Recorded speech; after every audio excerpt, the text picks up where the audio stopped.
Assalamualaikum Dokter Suryono. Waalaikumsalam warahmatullahi wabarakatuh. Benar ini podcast orang imut? Oh betul. Obrolan ringan, gigi dan mulut. Silakan duduk. Oh terima kasih dokter. Begini loh dokter. Gimana Bu Ita? Ada yang bisa saya bantu? Tanya. Itu saya catat dari rumah. Sebentar dok. Kita kok nggak bisa bukanya ya? Jelas pinjam itu kalau kayak gitu. Ketahuan ya pinjam dok. Iya. Ini loh dok, saya kan sering dengar nih karang gigi. Karang gigi.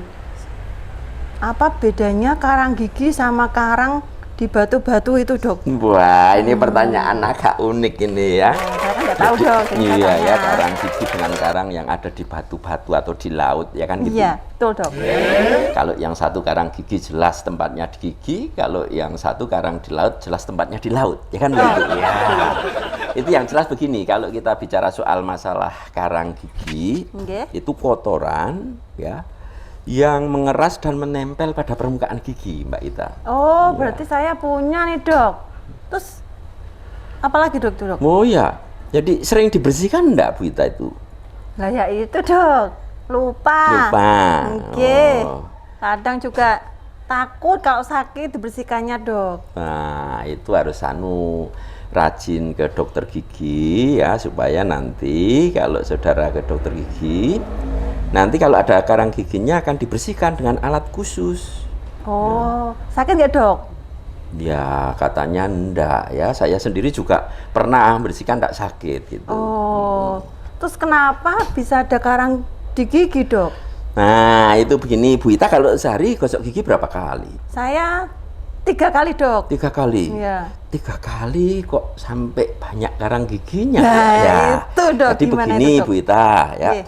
Jadi karang gigi itu kan sebenarnya terbentuk karena ada kotoran yang menempel pada permukaan gigi. Oh. Wah kalau bahasa kedokterannya itu ada yang disebut plak. Plak gigi itu berisi kuman. Waduh, kan apalagi itu dok, plak. Iya, jadi makanya saya berusaha menjelaskan kepada Bu Ita menurut bahasanya Bu Ita, tidak menurut bahasanya kedokteran. Iya, nanti Bu Ita kan bukan dokter, jadi tidak paham pasti kan begitu ya. Saya nggak paham. Iya, jadi kotoran ya karena menumpuk di situ ya dengan berjalannya waktu ya lama-lama mengeras Bu Ita.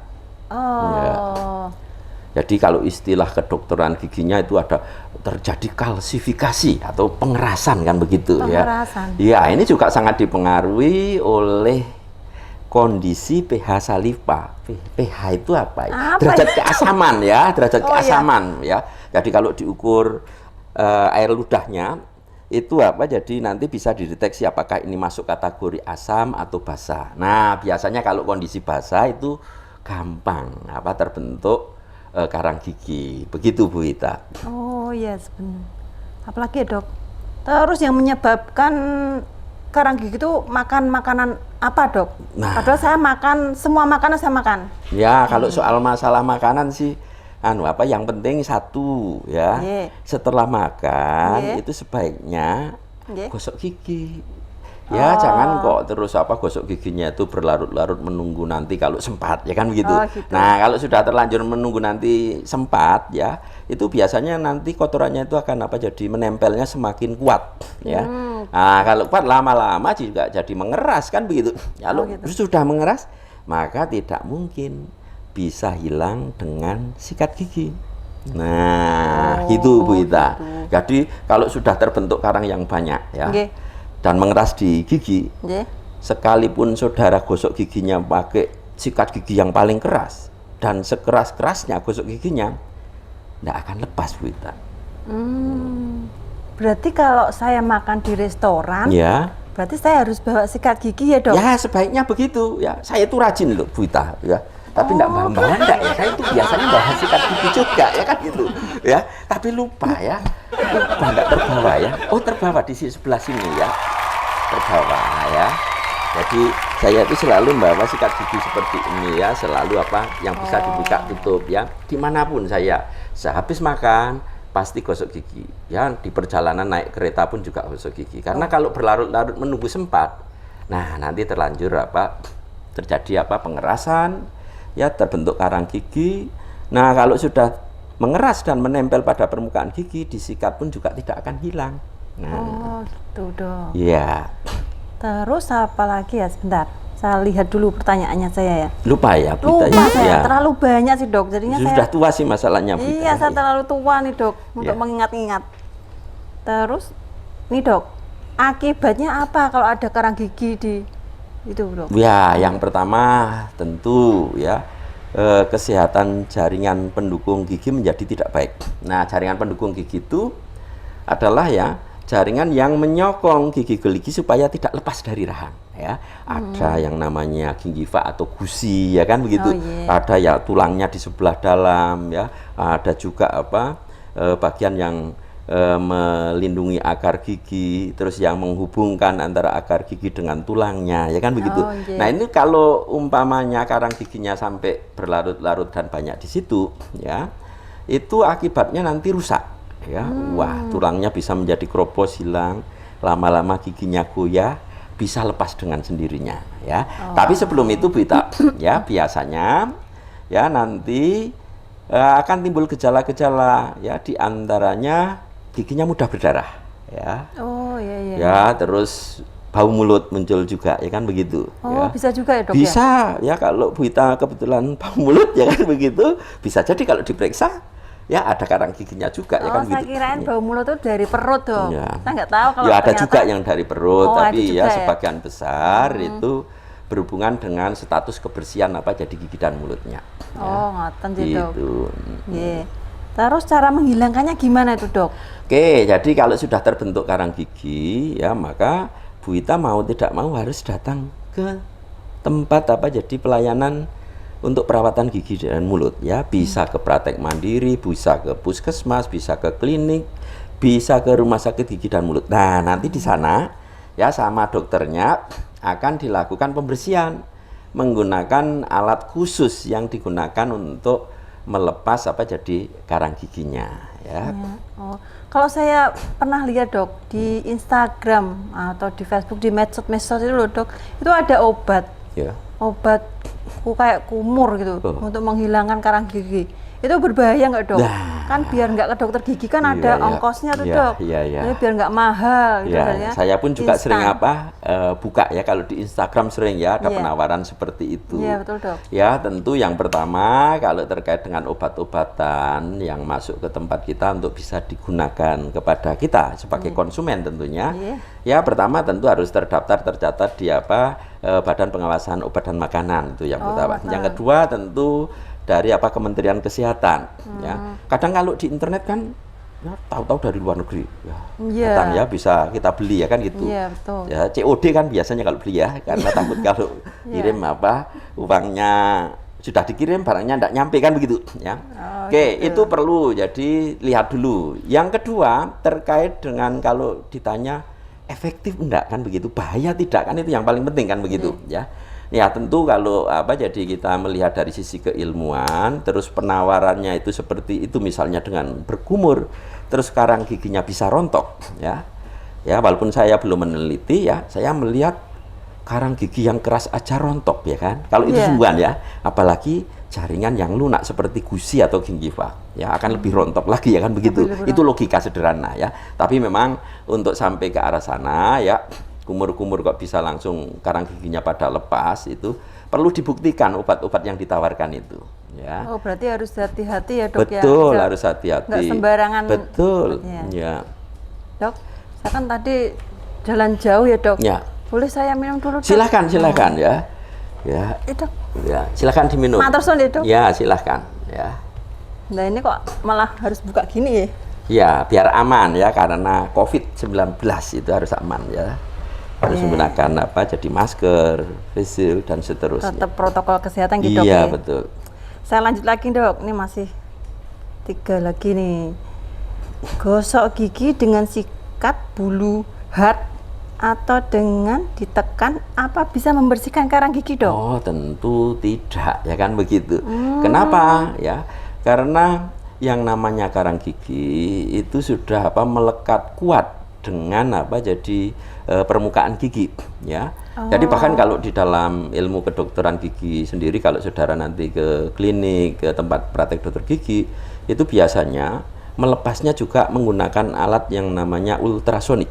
Jadi getaran sangat tinggi ya kan gitu, kenceng, terus nanti akan bisa merontokkan atau mecah daripada karang gigi itu sehingga lepas dari dari permukaan gigi ya. Jadi kalau sikat gigi seperti ini tidak bakal bisa ya kan begitu. Tidak pengaruh ya dok Iya. ya. Oh berarti nggak usah beli sikat gigi yang mahal-mahal deh dok ya. Iya, apalagi keras ya tadi ditulis hard ya. Iya, Saya khawatir kalau keras itu nanti keliru pakai sikat yang bulunya dari kawat ya kan gitu. Itu kan rusak gusinya, tidak hanya giginya ya. Iya, sikat gitu. kamar mandi tuh loh dok. Nah, keras ya tuh. gitu-gitu Bisa ya. ngerontok kan. Iya, rontok sama gusinya. Aduh, gusinya sampai rontok Iya. dok ya. Aduh. Iya. Sampai malah nggak jadi, malahnya ke dokter gigi terus ya. Nanti dokter giginya laris dong dok. Nah, nanti yang lainnya saya nggak bisa beli yang murah-murah. Terus nih dok, untuk rajin berkumur dengan obat kumur itu juga bisa membantu membersihkan karang gigi enggak? Ya, jadi rajin berkumur ya tergantung kita lihat. Yang pertama, berkumur dengan menggunakan obat yang mengandung antiseptik ya. Jadi antiseptik itu antibakteri atau anti kuman ya. Itu yang pertama tentu akan mengurangi ya penumpuan daripada plak ya. Plak itu tadi kan berisi kuman ya kan begitu ya. Tapi memang yang paling efektif adalah menggunakan sikat gigi ya, cara mekanis untuk membersihkan ya karang gigi agar tidak berakumulasi atau menumpuk di permukaan gigi. Paling mudah adalah dengan jadi sikat gigi. Tetap ya. sikat gigi. Iya betul. Obat kumur berarti nggak ada pengaruhnya ya dok ya? Ya pengaruh sedikit. Ya kecil lah kalau menurut saya ya kecil ya. Kecil. Karena saya khawatir ya kalau terlalu banyak menggunakan obat kumur, nanti keseimbangan kuman yang ada di dalam rongga mulut ini bisa terganggu. Ya. Oh berarti. Karena ya jadi kalau banyak yang kuman tertentu mati, ya saya khawatir jamurnya banyak, ya kan gitu ya. Ini malah nggak bagus, karena rongga mulut kita itu kan nggak bisa yang namanya steril, selalu pasti ada kumannya, ya. Supaya tidak tadi terjadi kerusakan pada gigi atau pada gusi atau gingiva, ya strategi mudahnya adalah mengendalikan supaya populasinya tidak banyak. Jadi tidak terjadi penumpuan daripada plak itu tadi. Caranya apa? Ya gosok gigi ini paling mudah. Berarti intinya tuh biar nggak ada karang gigi, sikat gigi yang rajin ya dok ya? Iya, tapi kalau sudah ada karang giginya harus ke dokter gigi ya untuk dibersihkan dengan menggunakan alat khusus itu. Oh berarti ya. harus ke dokter gigi ya? Betul. Ya. Terus dok, ini ada satu lagi nih dok. Obat kumur merontokkan karang gigi yang banyak di iklan itu apa bisa membersihkan karang gigi dok? Nah tadi ya seperti sudah saya sampaikan itu tadi ya. Saya kok lupa ya dok. Tapi tanya lagi, saya juga bingung. Memang sesuai dengan usia, jadi lupa itu kalau semakin tua semakin mudah jadi lupa, memang ya wajar nggak apa-apa ya. Wajar tapi ya, prinsipnya seperti tadi, kalau jadi ada tawaran iklan dan lain sebagainya, tentu harus kita sebagai konsumen harus selalu kritis ya, melihat secara logikanya bagaimana. Syukur kalau mau buka-buka di buku-buku kedokteran gigi ya, lihat mungkin enggak ya dengan kayak gitu. Tapi saya jawab sekali lagi ya, secara logika ya mestinya tidak ya. Kalau itu memang terjadi kayak gitu, bisa kita bayangkan jaringan keras aja bisa rontok. Bagaimana dengan jaringan jadi lunak seperti ini ya. Tentu akan punya akibat yang tidak baik, akibat samping pada jaringan lunak. Walaupun kita belum meneliti ya. Yang bahaya juga ya dok ya buat gigi ya. Terus gini dok, apa pendapat dokter tentang pembersihan karang gigi di tukang-tukang gigi yang di pinggir jalan-jalan dulu dok? Kan banyak banget tuh tukang gigi ada tuh. Ada tuh dok, di Simpang 5, kok Simpang 5? Itu di pasar gitu ya? Pasar, di traffic light itu pinggir-pinggir tuh banyak dok, tukang-tukang gigi. Ada ya? Gitu? Ada dok. Wah ini baru tahu sekarang kalau di tepi jalan ada orang yang buka bersihkan karang gigi ya. Iya, tentu gigi tuh. Ya, jadi kalau saya sebagai orang kesehatan yang menyarankan tingkat kebersihannya kan juga kurang kalau dilakukan di tepi jalan ya, sterilitas daripada alat dan seterusnya ya. Ya ini apalagi sekarang masa pandemi COVID-19 ya, ya harus lebih hati-hati. Jangan-jangan nanti baru digunakan untuk membersihkan orang lain, pindah untuk membersihkan Bu Hita ya. Orang lainnya padahal tadi ada infeksi COVID, ya Bu Hita bisa kena juga ya kan begitu. Bahaya ya Dok ya. Lebih baik ke dokter gigi atau ke rumah sakit ya atau ke puskesmas. Yang tentu kalau di sana peralatannya sudah disterilkan ya, sehingga bahaya terjadi infeksi silang dari satu pasien ke pasien yang lain bisa dicegah ya kan gitu. Ya. Berarti ini pandemi COVID ini tetap aman ya Dok ke dokter gigi itu? Aman, silahkan ya. Berarti nggak usah takut ya Dok ya? Ya nggak usah takut ya tuh, nggak usah ya tuh. Ya rumah sakit terutama ya kalau umpamanya jadi mau periksa gigi dan mulut ya. Jadi kalau rumah sakit itu kan peralatannya jauh lebih lengkap, ya kan begitu. Oh iya Dok, jangan di tukang-tukang gigi pinggir jalan itu ya Dok betul, ya? Nggak menjamin malah tambah parah ya Dok ya? Gitu. Kayaknya sudah nih Dok. Ini udah tak tanyakan soalnya yang alat pembersih gigi yang di online itu loh Dok. Sudah ya? Udah ya Dok ya? Iya. Tuh alat pembersih gigi ya, sikat gigi elektronik itu, ya kan gitu? Iya. Ya mungkin ada juga yang ditawarkan macam-macam mirip dengan misalnya yang sering digunakan oleh dokter gigi kan gitu ya. Oh iya. Nah itu tentu ya yang menjadi pertanyaan pertama, terstandarisasi dengan baik atau tidak ya peralatan-peralatan yang tadi dijual belikan bebas secara online. Yang kedua tentu menggunakan alat seperti itu ya perlu skill atau perlu keterampilan ya. Jadi tidak sembarang orang jadi bisa menggunakan ya, saya khawatirnya nanti salah guna ya kan begitu ya. Iya, betul, Dok. Nah maunya sehat malah jadi sakit ya kan begitu ya. Iya, betul Dok. Kayaknya sudah. Ya sudah, nanti kalau sudah ya kapan-kapan datang lagi kalau ada yang boleh ya Dok ya? Boleh ya. Saya akan tanya terus aja deh Dok. Nanti topiknya lain aja ya Dok ya. Ya jangan karang gigi terus. Ya. Saya juga ada pertanyaan lain selanjutnya. Iya, nggak ada ongkosnya. Gitu. Gratis. Sudah dokter. Mau kemana habis ini Bu Hita? Habis ini saya mau jalan-jalan aja Dok. Oke, silakan hati-hati di jalan ya. Matur suwun sama-sama. Assalamualaikum. Waalaikumsalam warahmatullahi wabarakatuh. Karang gigi mau disikat kayak apa juga nggak mau pergi.